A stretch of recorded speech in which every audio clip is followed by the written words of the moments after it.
नमस्कार विद्यार्थी मित्रांनो. आपण मागील व्हिडिओमध्ये इयत्ता 12वी घटक 3 मधील भारतीय समाजातील विविधता आणि एकता या घटकातील भारतीय समाजातील विविधता याबद्दल आपण मागील व्हिडिओमध्ये चर्चा केली होती. आता या व्हिडिओमध्ये आपण याच प्रकरणातील दुसरा मुद्दा विविधतेत एकता याबद्दल आपण काही गोष्टी पाहूया. भारतामध्ये विविध सामाजिक स्थानातील लोक समाज म्हणून एकत्र राहतात. इथे संघर्ष होत नाहीत असे नाही. विविध परंपरा आणि संस्कृतीचे एकत्रीकरण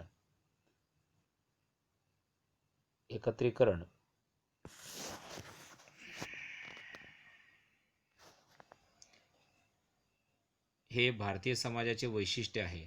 यातूनच एकता निर्माण होते. भारतामध्ये प्राचीन काळापासून विविधता अस्तित्वात असली तरी ज्या त्या कालखंडामध्ये विविधतेत एकता निर्माण करण्याचा प्रयत्न झालेला आहे. पूर्वी सम्राट अशोक, चंद्रगुप्त आणि अकबराने राजकीय ऐक्याचा प्रयत्न केला होता. भारतात राष्ट्रवादाची भावना खऱ्या अर्थाने इंग्रज काळात निर्माण झाली. त्याच काळात एकतेच्या भावनेचा विकास झाला. इंग्रज काळातच समता, स्वातंत्र्य आणि बंधुत्व ही मूल्ये भारतीय समाजात रुजू झाली. यासाठी धर्मनिरपेक्ष शिक्षण पद्धती उपयोगी पडली. भारतामध्ये इंग्रजी भाषा शिकलेले प्रगत विचारांचे व सुशिक्षितांचा वर्ग निर्माण झाला. या वर्गाने भारतीय समाजामध्ये प्रबोधन करून जनजागृती केली. जनतेमध्ये राष्ट्राभिमुखतेची आणि राष्ट्रीय एकात्मतेची जाणीव निर्माण झाली. आपण सर्व भारतीय एक आहोत अशी भावना हळूहळू निर्माण झाली. भारतामध्ये आपली सत्ता टिकावी तसेच आपल्याला राज्यकारभार सुरळीतपणे करता यावा या हेतूने इंग्रजांनी भारतामध्ये रेल्वे, रस्ते, दळणवळण, पोस्ट खाती म्हणजे टपाल, तार इत्यादीची सोय केली. इंग्रजांच्या काळात वेगवेगळ्या वर्तमानपत्रे सुरू झाली. इंग्रजांनी केलेल्या वेगवेगळ्या सुधारणांमुळे जनजागृती होऊ लागली. वाहतूक, दळणवळण व संपर्क साधनांमधील प्रगतीमुळे भारतीय जनतेमधील परस्पर अंतर बरेच कमी झाले. लोकांना बाहेरच्या गोष्टी समजू लागल्या. आपल्या भारतामध्ये संघटना आणि एकता वाढवून आपण स्वातंत्र्यप्राप्ती केली पाहिजे अशी भावना जनतेच्या मनात निर्माण झाली. यामधून भारतीय जनता आपली विविधता, आपले मतभेद विसरून एकत्र आली. भारतीय जनतेमध्ये राष्ट्रीय एकात्मता निर्माण झाली. भारतीयांनी इंग्रज सत्तेविरुद्ध स्वातंत्र्य लढा दिला आणि भारताला पारतंत्र्याच्या जोखडातून 15 ऑगस्ट 1947 रोजी मुक्त केले.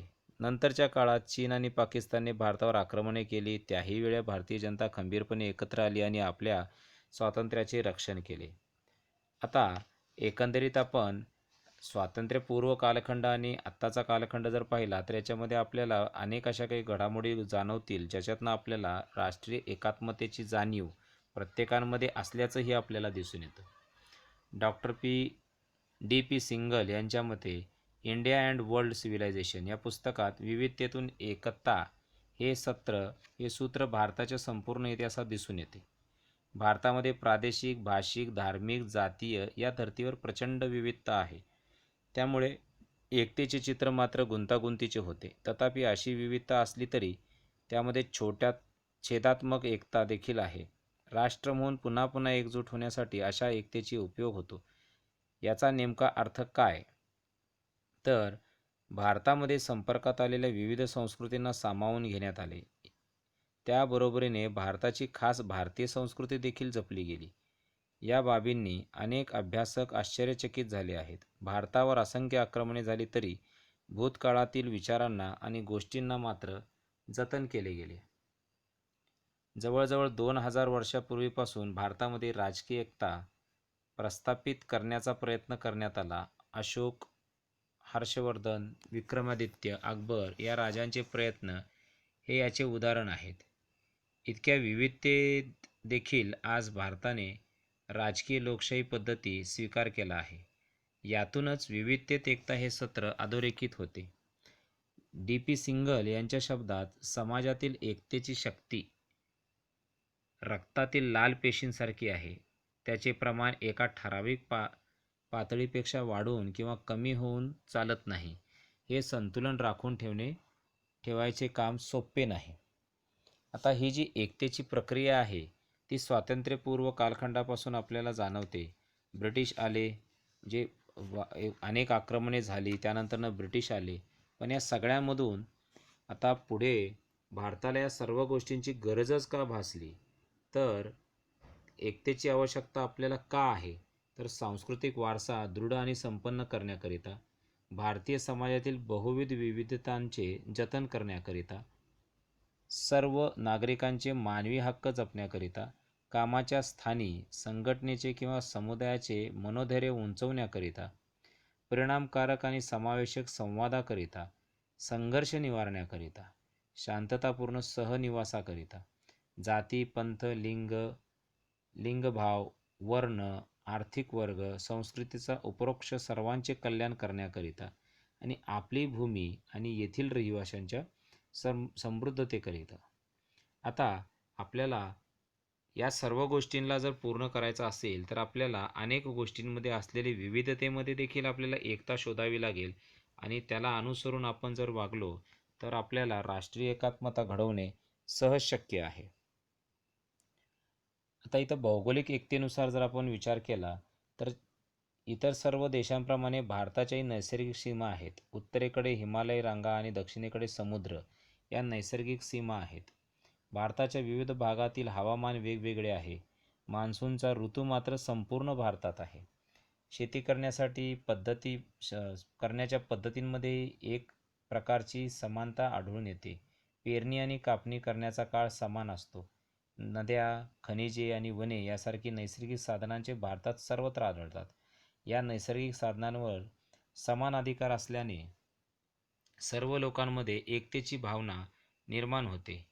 केरळमधील ओणम, पश्चिम आणि दक्षिण भारतातील मकर संक्रांत, तमिळनाडूमधील पोंगल, पंजाबमधील बैसाखी, आसाममधील बिहू यासारखे सण कापणीच्या हंगामाशी संबंधित आहेत. तर धार्मिक एकतेच्या बाबतीत जर आपण विचार केला तर भारतामध्ये आपल्याला अनेक धर्माचे लोक दिसून येतात, पण प्रत्येकामध्ये मानवी मूल्यांवर प्रत्येक धर्माची श्रद्धा आहे. परोपकार, पवित्रता, प्रामाणिकपणा, साधेपणा, चांगुलपणा, भूतदया यासारख्या जीवनमूल्ये सर्व धर्मांमध्ये आहेत. भारत हा विविध धार्मिक श्रद्धांचा देश आहे. देशभरात श्रद्धास्थानांवरील भारतातील धार्मिक एकता ध्यानात येते. भारत आणि परदेशातील लोक भारतातील हिंदूंच्या धार्मिक स्थळी गर्दी करतात.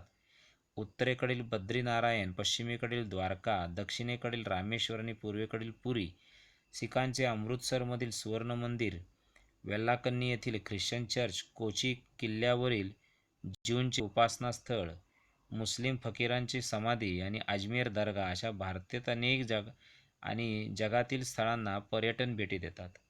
कुंभमेळा, मदर मेरीची मेजवानी, कुरुक्षेत्र उत्सव, गणपती, दुर्गापूजा, त्रिशूरपूरम या स्थळांना जगभरातील सर्व श्रद्धांचे अनुयायी दरवर्षी भेट देतात. व्यक्तींच्या धार्मिक पद्धती, धार्मिक उत्सव आणि सण वेगवेगळे असले तरी यातून भारतासारख्या अवाढव्य देशाची धार्मिक एकता आपल्याला प्रकट होते. त्यानंतर राजकीय एकता. भारतीय समाज हा सर्वार्थाने एक बहुल समाज आहे. भारतीय समाजाची एकता आणि बहुविधता याची एक मोठी वैशिष्ट्ये आहेत. आर्थिक आणि सामाजिक असमानतेमुळे भारतीय समाजाला एक समाजवादी समाज म्हणून निर्माण होण्यास अडचणी निर्माण झाल्या, तरीही भारताची एकता आणि एकात्मता अबाधित राहिली आहे. समाजातील आर्थिक दुर्बल घटकांच्या पंचवार्षिक योजना आणि अनेक योजनांची आखणी करण्यात आली. भारतीय राज्यघटनेने देशात कायद्यांचे राज्य निर्माण केले. सर्व नागरिक कायद्यापुढे समान आहेत. व्यक्तींचा सामाजिक दर्जा, धर्म, भाषा, जात, लिंग, प्रदेश अथवा समुदाय यापैकी कुठल्याही घटकावर अवलंबून नाही. अनुसूचित जाती आणि जमाती, विमुक्त जनजाती, इतर मागासवर्ग, धार्मिक, भाषिक आणि लैंगिक अल्पसंख्याक या गटाच्या विकासासाठी त्यांना विशेष सवलती देण्यात आलेल्या आहेत. यानुसार आपल्याला असे जाणवते की या सर्व गोष्टींमुळे आज आपल्याला राजकीय एकता ही आपल्याला दिसून येते. आज आपण लोकशाही प्रधान देश सांभाळतो. जगाच्या पाठीवर सर्वात मोठी लोकशाही भारतामध्ये आहे. भाषिक एकता.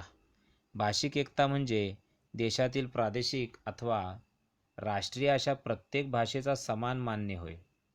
भारत सरकारने भाषिक विविधतेला मान्यता दिली आहे.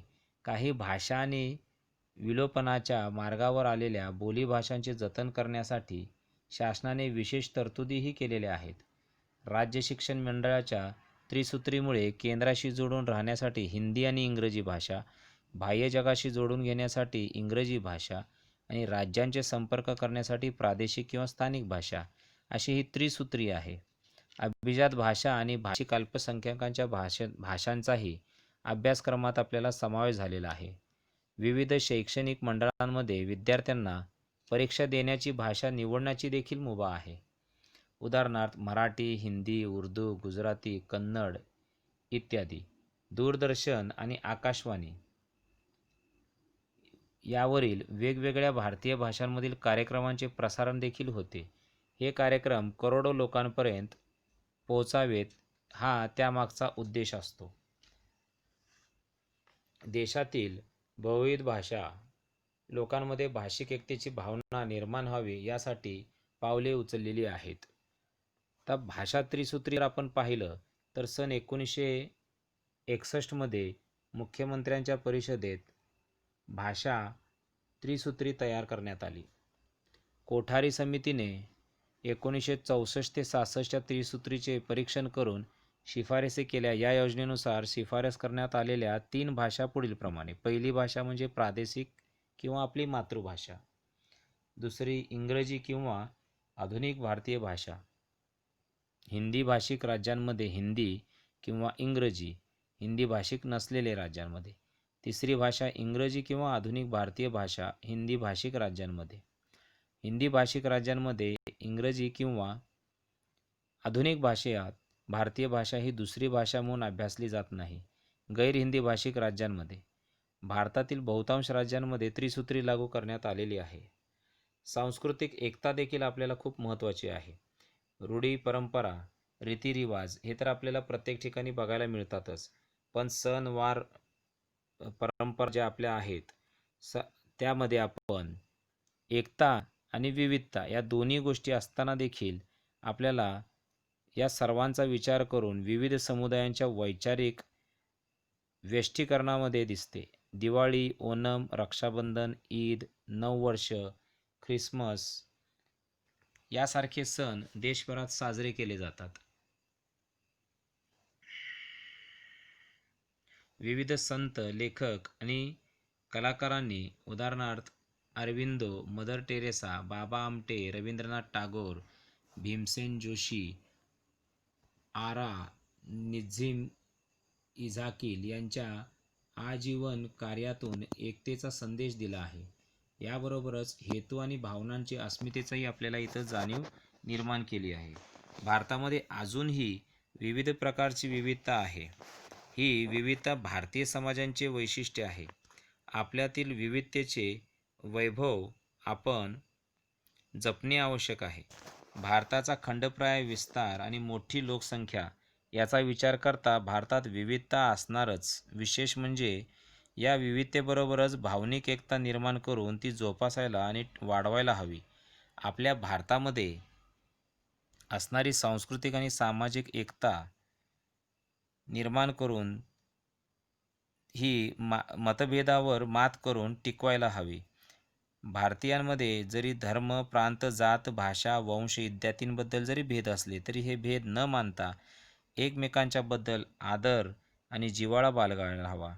मी भारतीय असून भारत माझा देश आहे, आम्ही सर्व भारतीय आहोत अशी भावना प्रत्येक भारतीयाने बाळगली तर भारतात राष्ट्रीय एकात्मता जोपासता येईल. आता आपण या व्हिडिओमध्ये राष्ट्रीय एकात्मतेची आवश्यकता याबद्दल आपण या ठिकाणी माहिती घेतलेली आहे. पुढील व्हिडिओमध्ये आपण राष्ट्रीय एकात्मतेपुढील जी आव्हाने आहेत त्यांचा आपण अभ्यास करूया. धन्यवाद.